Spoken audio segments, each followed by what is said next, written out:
Good evening, everyone. I'm Shiloh Webb. Welcome to the Reducing Educator Burnout mini-series. Tonight is day one. This is a three-part series. If you've been part of my past mini-series, usually they go 3 to 4 nights or even mornings. And I aim for them to last 20 minutes or less. So this is just to give you really snapshots of some of my larger trainings and just tidbits of this information in a way that you can take it. I know that you're all home with your families. Hopefully you are by now. And I appreciate you taking time out of your evening to come on and watch me. Valerie, thanks for saying hi. If you are here, please say hi. I am newer to Facebook Live, not brand new any longer. A few mini-series ago, it was my first time ever going live. So I'm getting a little bit better at watching the comments while I present, but bear with me if I miss one. If you have any questions or comments along the way, feel free to put them in the chat. If you're watching the replay, also let me know that you're watching the replay. And any comments or questions, I will always go back. If I do not address them during the live feed, I will go back and make sure that I answer them. I try and watch them on a regular basis.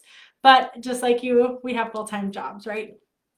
So thank you so much. Again, this is day one of a 3-day mini series. So thank you everyone who is watching. I am just wondering for the burnout, I'm wondering, I had read recently that 40 to 50% of teachers leave the profession within the first 5 years of teaching. Did you know that? Type yes or no if you knew that. That is an alarmingly high rate. I knew that teaching or burnout in education was among its highest as it's been in a long time, but I hadn't realized that it is actually at that high of a rate. And I personally almost was part of that statistic within my 3rd or 4th year of teaching. It was a typical morning and a student had come down to my classroom to problem solve. At that time, I was teaching in the resource room, working with students with emotional behavioral disorders and autism. And what I thought was going to be a routine problem solving process with her turned into a disaster. Actually, this student had started flipping over tables and throwing chairs. And in our efforts to contain her and work on, protecting our safety as well as her own safety, she had covered me in spit from head to toe. And thankfully, not thankfully that this happened, but thankfully this happened right before lunchtime. And so that day I had actually spent my lunchtime going into the bathroom, cleaning up as much as I could, going down the road to Old Navy, which was nearby, buying a new outfit and getting back to school and teaching for the remainder of the day. Now, I had a principal that was amazing. He was very compassionate, and I know that if I would have requested to leave that day, he would have excused me. However, we all know that when we have to leave suddenly, there isn't a substitute teacher that comes in, particularly if you have a population of working with students with emotional behavioral disorders. That makes the challenges even more so, right? And there's a substitute teacher shortage alone, let alone a substitute. And that was 15 years ago. It's only worse now today. So what felt like an eternity that day, I finally got into my car, and some of you may have heard this story or part of the story, so bear with me. But I had gotten in my car and I just froze. I sat there. All I wanted to do was go back into that building and resign. I just could not see myself doing another day as exhausting as that day was. Thankfully, I did drive home that day. I had a 45-minute drive and I actually missed my commute by 30 minutes. I had just been reliving the situation over and over and trying to figure out what happened. What happened that day? What could I have done differently? What could my colleagues have done differently? And the reality is that day, there wasn't anything that we could have, maybe, in the morning we could have done differently, but we didn't see what was coming when it happened, and things just exploded. I was completely exhausted. And so for this mini series, what we're going to talk about is on day one, we're going to talk about the signs of burnout. And what happened to me was I fried that day. And in the profession of caregiving and teaching, we will never avoid the negative effects of this work. That's just the reality of it. While I seem really, really positive, and I'm not overly positive, and I have to be realistic. But what I can say is if we develop the right skills and we can become more resilient. We can stay in this field a lot longer than being the statistic within 5 years or less, truthfully. And so after that moment that happened, where I really did not even want to go back to work a whole nother day, and type yes if you have felt this way, or you know what, tell me too if you have felt that way, where sometimes you resign or thought about resigning, or even fantasized about being a Walmart greeter. That has happened to me in my teaching days. I just thought, that might be a little bit more pleasant.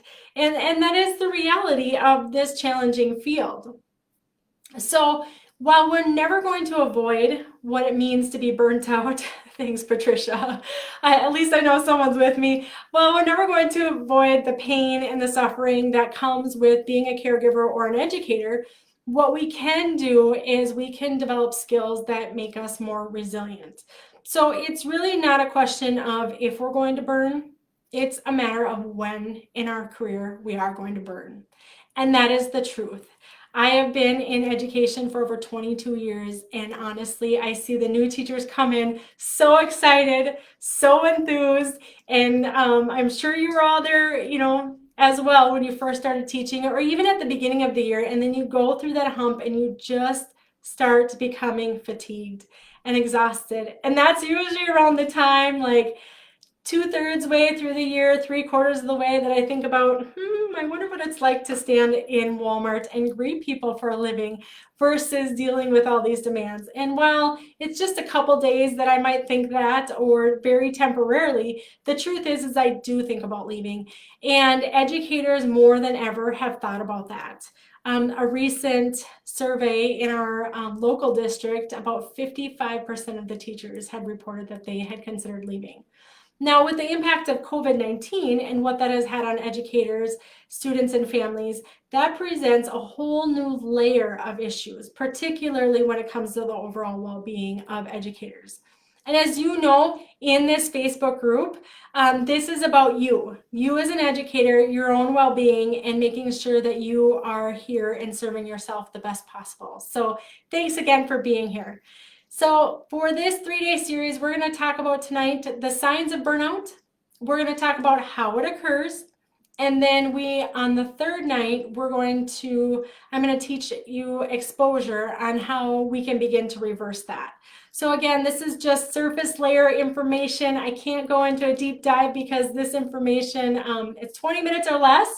But I'm giving you as much as I can, and I will also tell you about an opportunity to continue on if you choose to in this area. So let's talk about the definition of burnout.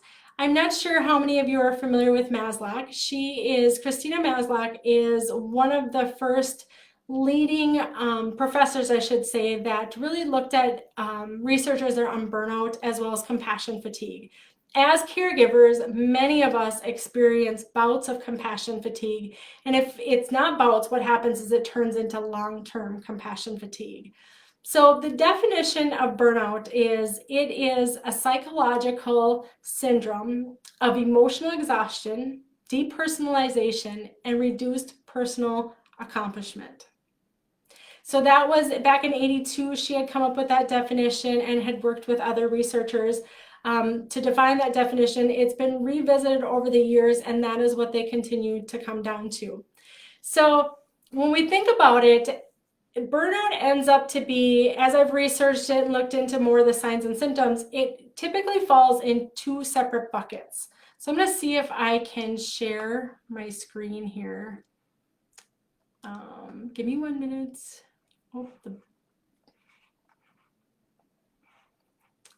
Hope it's not going to let me because I already started the live and I didn't put it ahead of time. So thanks for bearing with me. Okay, so I'm just going to read off my slide. If you have a sheet of paper, I want you to grab it. Just put a tally, or you can even count with your hands. I'm going to go through the signs of burnout.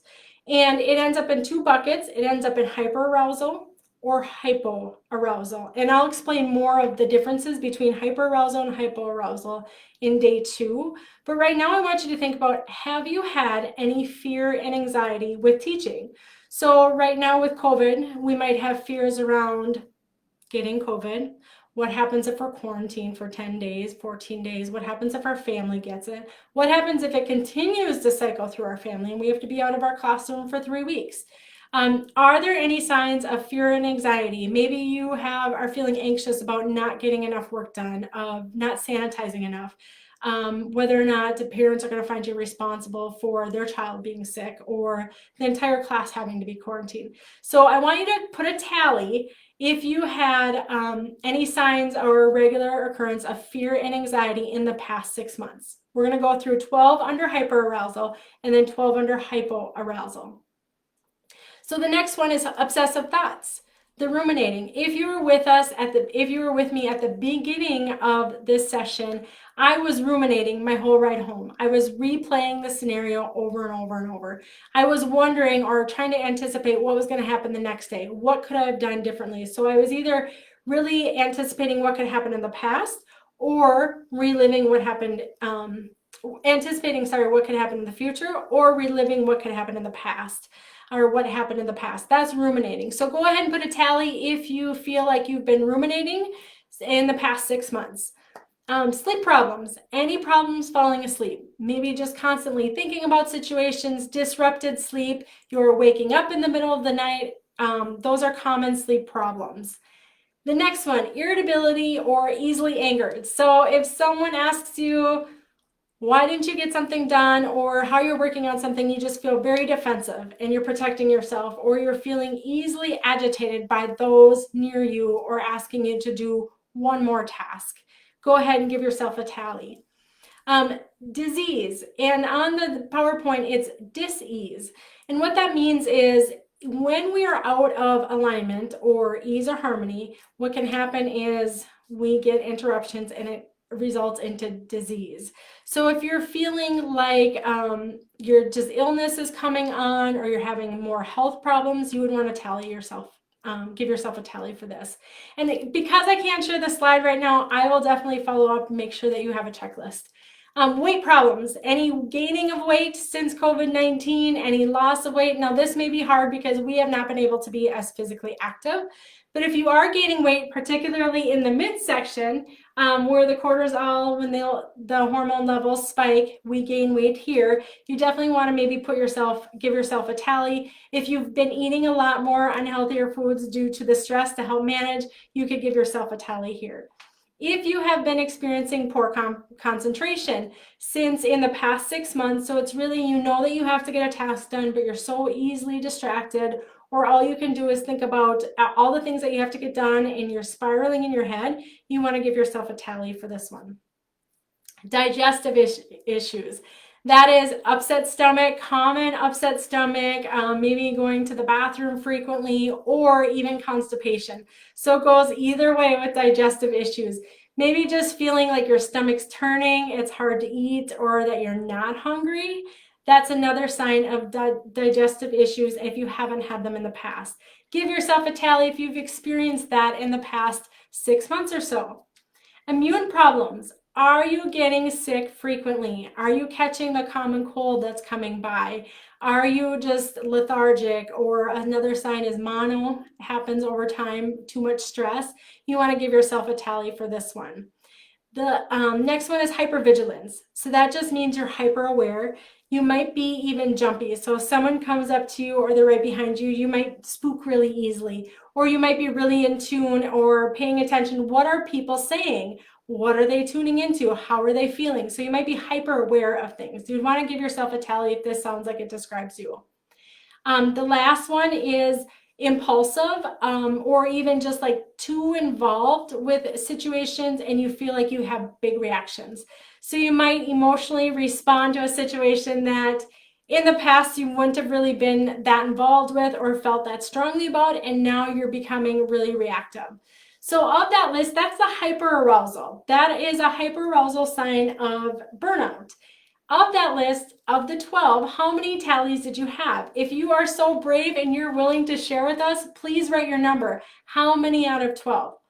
In the opposite bucket, what we have is hypoarousal. So this is more of just, hyper is more blah, kind of, just like when we describe stress levels, we're probably feeling 8, 9, 10 out of 10, and it just feels like that's the best way I think to describe it. Just this big bundle of energy that has nowhere to go, and it just comes out.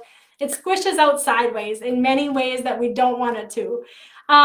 Thank you, Patricia. Thank you, Molly. Thank you, Valerie, for, yep, we have 7s and 8s, and those are so common for everything that's happening right now. I want you to know that is really common for depressing times that we're in. On the opposite end, we have hypoarousal, which is almost like a complete withdrawal from our situation. So again, you have 12. Give yourself a tally. If you are high on the hyper end, you might also be high on the hypo end. So please don't tune out. Procrastination is the very first sign or one sign of hypoarousal. So you're waiting until last minute, or you're spiraling and you don't even know how to get started. Therefore, you don't get started and you push it off to the last minute. Give yourself a tally if that describes you, particularly in the last 6 months. That's what we're looking for, the current signs or recent signs of burnout.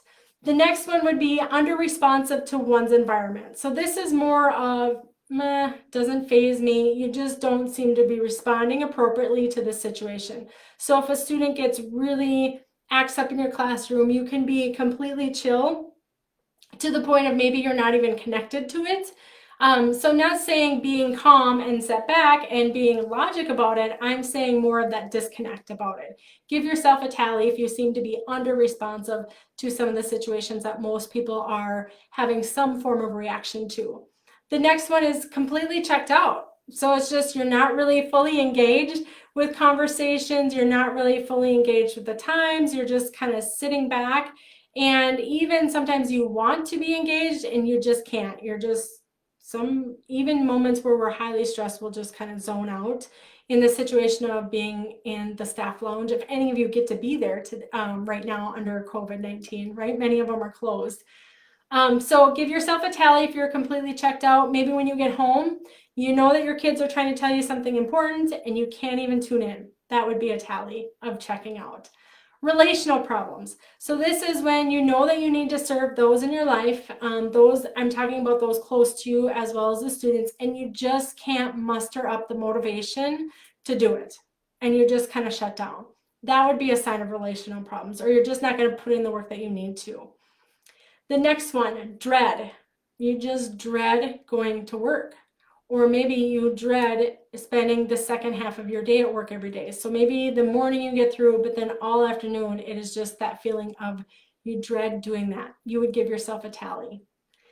Next one is isolation. This is more just staying away, sticking to yourself more and more, not making intentional connection to reach out to your colleagues, your family members, or anything like that.